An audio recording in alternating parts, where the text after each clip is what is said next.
Шамалған бекетіндегі жаңа қазақ орта мектебінің 2А сынып оқушысы Еспол қызы Зейнеп Махағали Мақатаев шыда.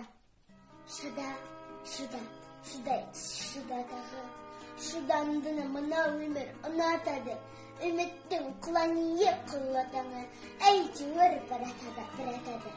Өкілеме бүгініне өмір болмайды түңілуге. Мәң сені жазбаған сүрінуге, қайтып қақындар сүгіруге. Түсінемін жаныңның ауырғанын, шыдадың ғой, шыдайды табылдағын, yoқтардың тәсінің қабылдағын, басқасына басырып табынбағын. Шыда,